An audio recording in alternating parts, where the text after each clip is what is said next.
Nah, ilmu yang awalnya diwariskan untuk membela diri itu akhirnya berubah jadi senjata untuk mencelakai orang. Dan teman-teman, garis keturunan murid itu ternyata masih ada sampai hari ini. Nah, salah satu pewarisnya ini dikenal dengan nama Mas Gito itu. Nah, Mas Gito ini bukan orang sembarangan. Dia dikenal di kalangan tertentu sebagai seorang dukun yang punya ilmu yang kuat. Mas Gito ini dukun, bisa dikatakan dukun bawah tanah. Orang-orang umum nggak akan mengenal dia. Tapi di lingkaran terbatas, dia cukup dikenal. Banyak cerita yang bilang kalau Mas Gito ini bisa ngirim penyakit gaib, bisa ngikat rezeki orang, bahkan bisa membuat pengikutnya seolah-olah tunduk tanpa bisa melawan. Dan uniknya, yang membuka suara ini bukanlah orang luar, tapi mantan pengikutnya sendiri. Nah, beliau adalah Mas Datu yang mengirim cerita kepada kami ini. Dia ngaku kalau selama ini terlalu banyak dirugikan oleh Mas Gito. Dan sejak saat itu, dia buka suara, hidupnya ini mulai berubah.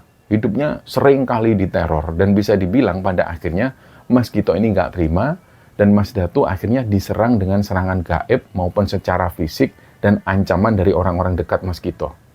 Nah, kira-kira dalam rentang waktu sekitar 4-5 tahunan, Datu ini jadi sasaran terus. Terhitung ada sekitar 5-6 kali dia masuk rumah sakit.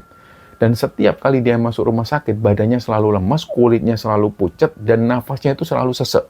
Dan nggak cuma Datu yang kena, istrinya pun juga pernah jadi korban. Jadi pada saat istri Datu ini lagi hamil tua, tiba-tiba dia mengeluh sakit perut yang sangat aneh sekali. Singkatnya, istrinya ini langsung dibawa ke rumah sakit. Dan yang membuat semua orang kaget ini adalah hasil pemeriksaan dari dokter.